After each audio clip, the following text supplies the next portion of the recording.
लोकसभा चुनाव को लेकर 23 सीटों की बात शिवसेना की तरफ से रखी गई है। उनको कल संजय निरुपम ने भी बयान दिया। देखिए, हम एक बात ऐसी है, कौन क्या करता है, किसी बोलता है किसी पार्टी में, उसका ऊपर ध्यान देने की जरूरत नहीं। ये महाराष्ट्र है, महाराष्ट्र में शिवसेना है।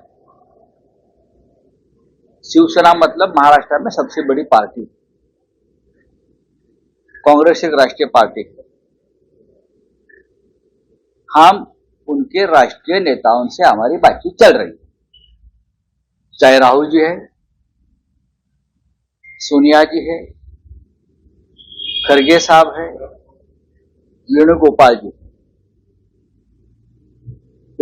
जी और ये जो बड़े नेता है, जो डिसीजन मेकर है, उनके साथ उद्धव ठाकरे जी का हमारा डायलॉग बहुत ही अच्छी तरह से चल रहा है। तो हम कितने लड़ेंगे, आप कितने लड़ेंगे, ये बात दिल्ली में होगी। यहाँ कोई गांव के गली के जो लोग हैं वो अगर बोलेंगे राष्ट्रीय स्तर की बात, तो कौन सुनेगा। हमने कहा है कि हम हमेशा महाराष्ट्र में 23 सीटें लड़के आए हैं, 23 जगह पर लोकसभा में, एक दादरा नगर हवेली, वो हम हमारी सीटें कायम रहे, इतना ही कहा ना। और जब हम पहली बार बैठे थे या दूसरी बार बैठे, तो हमने ये तय किया था कि जीते हुए जो सीटें हैं, जो सीट हम जीत, एनसीपी हो चाहे हम है, उसके ऊपर बाद में बात करेंगे, उसके ऊपर बाद में बात करेंगे। तो उसमें कांग्रेस आती ही नहीं ना, कांग्रेस ने सीट जीती नहीं है महाराष्ट्र में, तो कांग्रेस से शुरुआत करनी है जीरो से महाराष्ट्र में। तो फिर भी कांग्रेस एक हमारे लिए महाविकास आघाड़ी में एक बहुत महत्वपूर्ण हमारा साथी है, और हम कांग्रेस, एनसीपी और शिवसेना सब मिलकर काम करेंगे। और हमें कोई तकलीफ नहीं है ना हमको तकलीफ है, ना कांग्रेस के जो दिल्ली के हाई कमांड है उनको तकलीफ है। तो बाकी क्या, यहाँ वहां कोई बोलता है तो कोई ध्यान देने की जरूरत नहीं। कम सीटें अगर मिलती हैं तो क्या हो गया, अभी बात क्या तुम्ही सांगा। 23 जागा लढवणार आपण ठामपणे आधीपासून सांगत आहात. कोण आहेत ते, कोण आहेत ते, कोण आहेत ते, मला आधी उत्तर द्या तुम्ही। ते जे बोलताय ते कोण आहेत, त्यांना अधिकार आहे, त्यांच्याकडे काय पॉवर ऑफ अटर्नी आहे। नाना पटोले असलेल्या राज्याचे, आम्ही मुळात राज्यातच बोलत नाही आहोत ना। आमची जी चर्चा सुरू आहे काँग्रेस बरोबर, बघा, राष्ट्रवादी काँग्रेस पक्षाचे अध्यक्ष मुंबईत असतात शरद पवार साहेब, शिवसेनेचे पक्षप्रमुख माननीय उद्धव ठाकरे मुंबईत असतात, आमच्या दोघात संवाद आहे। आता काँग्रेसचा हायकमांड दिल्लीत आहे, मी दिल्लीत बोलू। मला माझ्या माहितीप्रमाणे नाना पटोले आज दिल्लीत गेलेले, कारण आमची अनेक नेत्यांशी चर्चा झाली। दिल्लीतल्या, महाराष्ट्रातल्या जे प्रमुख नेते आहेत त्यांच्याशी आमची चर्चा झाली, आणि आमची भूमिका स्पष्ट आहे। आणि ही काय आजच बोलतो असं नाही ना, आज बोलतोय का की आम्ही 23 जागांवर लढलो होतो, आम्ही 18 जागा जिंकल्या होत्या। संभाजीनगरची जागा फार थोड्या फरकाने आम्ही हरलो, म्हणजे 19, बरोबर। शिरूरची जागा आम्ही लढलो, तिथे आता राष्ट्रवादी काँग्रेस पक्षाचे खासदार आहेत। जिंकलेल्या जागांवर बोलायचं नाही, चर्चा करायची नाही, हे धोरण ठरलंय। जिंकलेल्या, आता काँग्रेसने जागा जिंकलेल्या नव्हत्या महाराष्ट्रात, पण जिथे काँग्रेसची ताकद आहे, जिथे काँग्रेस जिंकू शकते, जिथे काँग्रेसची आम्हाला मदत होऊ शकते, तिथे काँग्रेस राहणारच। आणि याच्यावरती दिल्लीचा हायकमांड काँग्रेस आणि आमचं एकमत झालेलं आहे। त्याच्यामुळे महाराष्ट्रामध्ये जर कोणी काय इतर मुंबईतलं कोणी बोलत असेल तर त्याकडे आम्ही फार गांभीर्यानं पाहण्याची गरज नाही। उद्धव ठाकरे आणि माननीय शरद पवार साहेब यांच्यामध्ये उत्तम संवाद आहे। शरद पवार, माननीय उद्धव ठाकरे आणि दिल्लीत खरगे साहेब, राहुलजी आणि वेणुगोपालजी यांच्यामध्ये अत्यंत चांगला संवाद आहे। बघू ना, आम्ही पाहू की काय करायचं ते। पण शिवसेनेच्या ज्या 23 जागा आहेत त्यामध्येच वंचितच्या देखील जागा मिळणार असं पाहू ना, वंचित बरोबर सुद्धा चर्चा अंतिम टप्प्यात आहे. माझं असं म्हणणं आहे किंवा माझ्या पक्षाचं असं म्हणणं आहे, उद्धव ठाकरे साहेबांचं म्हणणं आहे, माननीय शरद पवारांचं असं म्हणणं आहे की वंचित आघाडीचा जो फोर्स आहे तो आपल्याबरोबर घ्यायला हवा. त्याच्याविषयी कोणाच्या मनात शंका असण्याचं कारण नाही. काँग्रेसनं सुद्धा त्याला सहमती दिली आहे दिल्लीतल्या नेत्यांनी. आणि मी वारंवार सांगतो की प्रकाश आंबेडकरजी यांचं नेतृत्व या महाराष्ट्रामध्ये आहे आणि त्यांची भूमिका या देशातून हुकुमशाही कायमची नष्ट करावी या पद्धतीची आहे. डॉक्टर बाबासाहेब आंबेडकरांचीच भूमिका ते मांडतात. आम्ही सगळे डॉक्टर आंबेडकरांची भूमिका मांडतोय. त्याच्यामध्ये मतभेद असण्याचं कारण नाही. या क्षणी तरी आम्ही एकत्र सगळे चर्चाच करतो. थांबा जरा पूर्ण हा शिवसेना उद्धव ठाकरे गटातून जे शिवसेनेला राम मंदिराचं निमंत्रण आलं जे शरद पवार यांना देखील आलेलं आहे सांगितलं कोण कोण जाणार आहे आपल्याची जाणार आहात की नाही? बघा, आम्ही इथे आमंत्रणाची वाट बघत बसलेलो नाही आहोत. भारतीय जनता पक्षाचा कार्यक्रम आहे. ठीक आहे, 15 ऑगस्टची परेड नाहीये किंवा 26 जानेवारीचा प्रजासत्ताक दिन सोहळा नाहीये. खरं म्हणजे तो अशा प्रकारचा कार्यक्रम व्हायला हवा होता अयोध्येमध्ये. पण हा भारतीय जनता पक्षाचा कार्यक्रम असल्यामुळे अनेक लोक तिथे जाणार नाही. हा पक्षीय कार्यक्रम, हा राष्ट्रीय कार्यक्रम असता तर आम्ही त्यात लक्ष घातलं. पक्षीय कार्यक्रम आहे, त्यांच्या पक्षाचा कार्यक्रम होऊ द्या, त्यांच्या पक्षाचा त्यांना झेंडा फडकवू द्या, गर्भगृहात जाऊन फोटो काढू द्या, आमचं काहीच म्हणणं नाही. प्रभू श्रीराम सगळ्यांचे आहेत. अशा प्रकारचं राजकारण करून प्रभू श्रीरामाला त्रास होईल, त्यांचा आत्म्याला त्रास होईल आणि परत ते वनवासात जातील असं कृत्य करू नका, असं माझ्या त्यांना हात जोडून विनंती आहे. तुम्हाला निमंत्रण आलंय का?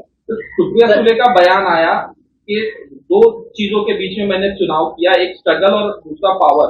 एक तरफ मेरे पिताजी हैं, दूसरी तरफ अमित शाह है होम मिनिस्टर.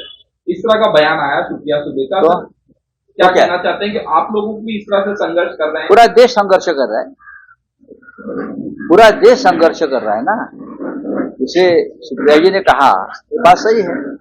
पश्चिम बंगाल में आप देखिए, आप तेलंगाना में देखिए, आप कर्नाटक में देखिए, आप महाराष्ट्र में देखिए, हम सब लोग जो स्ट्रगल कर रहे हैं ना, पावर, मनी पावर, सत्ता, एजेंसी, लेकिन हम ये स्ट्रगल करते रहेंगे और 2024 में हम परिवर्तन करके दिखाएंगे. ममता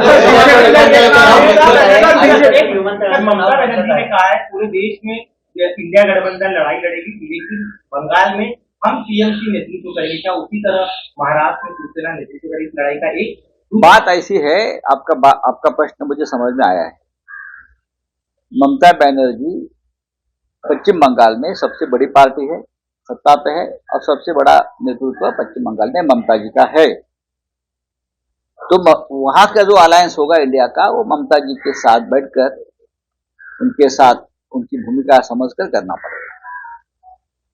महाराष्ट्र में शिवसेना बड़ी पार्टी है. देखिए, ये लोग बोलते हैं पार्टी टूट गई. आप कौन तय करेगा हमारी पार्टी टूट गई? मैंने कल कहा आपकी पार्टी नहीं टूटी थी ना राजस्थान, मध्य प्रदेश, छत्तीसगढ़ में, तो भी कांग्रेस हार गई ना. पार्टी टूटने का, एक साथ रहने का कोई मतलब नहीं. पार्टी जमीन पर होती है, पार्टी जमीन पर होती है, पार्टी कार्यकर्ता जमीन पर होते हैं, वो हमारे साथ है और रहेंगे. तो ये कोई अगर हमें देता है ज्ञान आपकी पार्टी टूटी है, तो ये गलत है. आपकी पार्टी बिना टूटे हुए भी हार गई. ये अगर मैं जवाब दूं उनको तो क्या करोगे आप? हमारी पार्टी टूटी थी, फिर भी हमने अंधेरी की एक बाई इलेक्शन जीत लिया ना जोर से.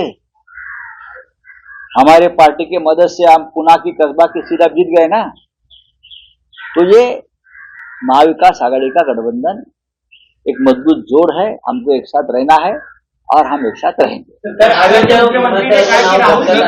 राहुल गांधी का बयान आया, राहुल गांधी प्रधानमंत्री बने, इस तरह का इसका जो कर्नाटक के मुख्यमंत्री व्यक्त किए, आप क्या? देखिए, कर्नाटक के मुख्यमंत्री ने अगर वो इच्छा व्यक्त की है उसमें गलत क्या है? राहुल गांधी लोकप्रिय नेता है.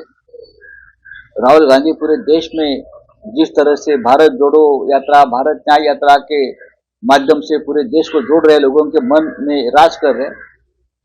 राहुल गांधी एक चेहरा है, राहुल गांधी का स्ट्रगल और संघर्ष जारी है और लोगों को संघर्ष करने वाला नेता बहुत ही प्रिय लगता है।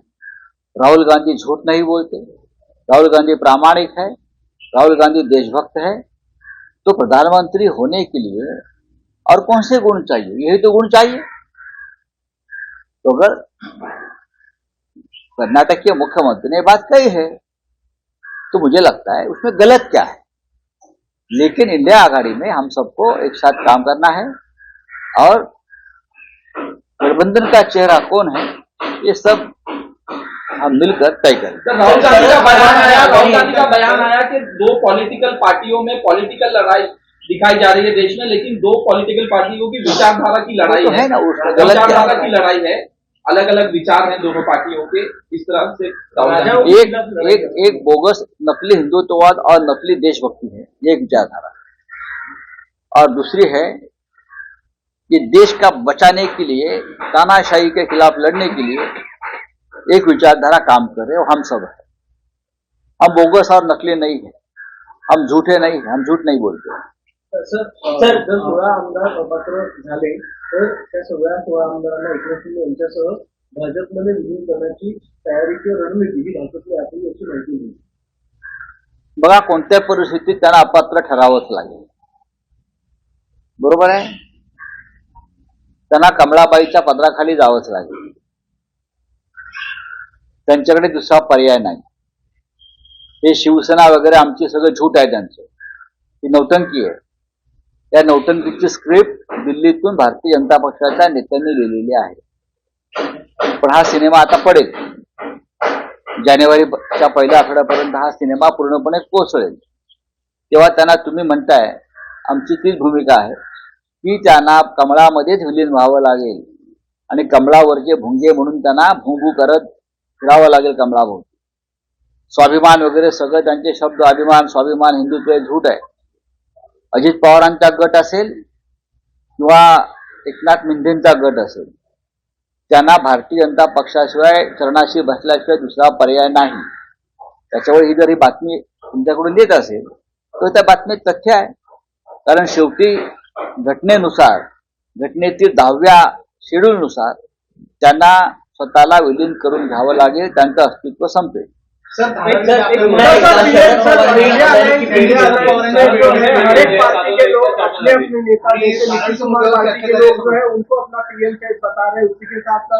गलत है, ऐसा कुछ हुआ नहीं है। कोई उत्साही कार्यकर्ता होते हैं, कर लेते हैं। नीतीश कुमार जी ने खुद कहा है मुझे इस प्रकार की कोई आकांक्षा नहीं है। ममता जी ने खुद कहा है मुझे कोई इस प्रकार की महत्वाकांक्षा नहीं है।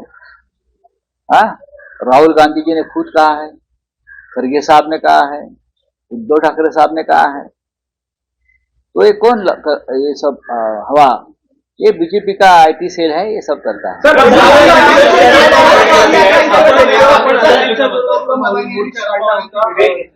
धारावीचा पुनर्विकासाचा प्रकल्प आहे, त्याच्या संदर्भात मोर्चा काढला होता, आता खूप मोठा विरोध दाखल होता। पण काल पुन्हा एकदा शरद पवार त्याच्यामध्ये त्यांच्यावर चर्चा झाली। तर कसं बघता, शरद पवार एका बाजूला तुमच्या बरोबर देखील आहे, दुसऱ्या बाजूला यात काय संबंध काय? याच्यामध्ये महाविकास आघाडीचा संबंध काय? अडाणी हा काही कळीचा मुद्दा नाहीये। आम्ही धारावीच्या प्रकल्पातल्या ज्या अटी आणि शर्ती आहेत त्याला विरोध आहे आमचा। कोण कोणाला भेटतंय ह्याच्यावरती महाविकास आघाडीचे भविष्य नाहीये। माननीय शरद पवार आणि गौतम अडाणी यांचे फार जुने संबंध आहेत। ते कोणत्याही प्रकारचे असू शकतात, ते सामाजिक असू शकतात, राजकीय असू शकतात, औद्योगिक असू शकतात, विकासाच्या दृष्टीने असू शकतात। त्याच्यात तुम्हाला एवढं चिंता करण्याचं कारण काय? ते काय आज प्रथमच भेटत नाहीत ना, अनेक वर्ष भेटतायत। पण आमचा धारावीला जो विरोध आहे त्यांना देण्याला, तो ज्या पद्धतीनं सरकारनं अध्यादेश काढलाय त्याच्यामध्ये संपूर्ण मुंबईची लूट आम्हाला दिसते। त्याच्यामुळे हे आमचं कर्तव्य आहे, मुंबई वाचवणं, महाराष्ट्र वाचवणं।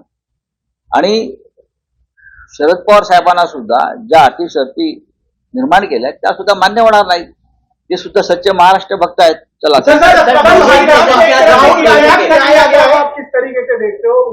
बहुत ही पॉजिटिव तरीके से देखता हूँ। लगभग 6000 किलोमीटर से भी ज्यादा वो पैदल चलेंगे या थोड़े बहुत बस का उनका ये है, क्योंकि कुछ जगह पे रास्ते नहीं है। नॉर्थ ईस्ट में पहाड़ है, नदियां है। भारत जोड़ो यात्रा उनकी सक्सेसफुल रही। भारत न्याय यात्रा जो है वो उससे भी उनको ज्यादा कामयाबी मिलेगी। जहां मौका मिले हम भी उनको शामिल हो जाएं। देश विदेशातील प्रत्येक घडामोडींचे लाईव्ह अपडेट मिळवण्यासाठी आता साम टीव्हीच्या सर्व सोशल मीडिया प्लॅटफॉर्मला लाईक, फॉलो आणि सबस्क्राईब करा। तसंच सर्व नोटिफिकेशनसाठी बेल आयकॉन प्रेस करायला विसरू नका।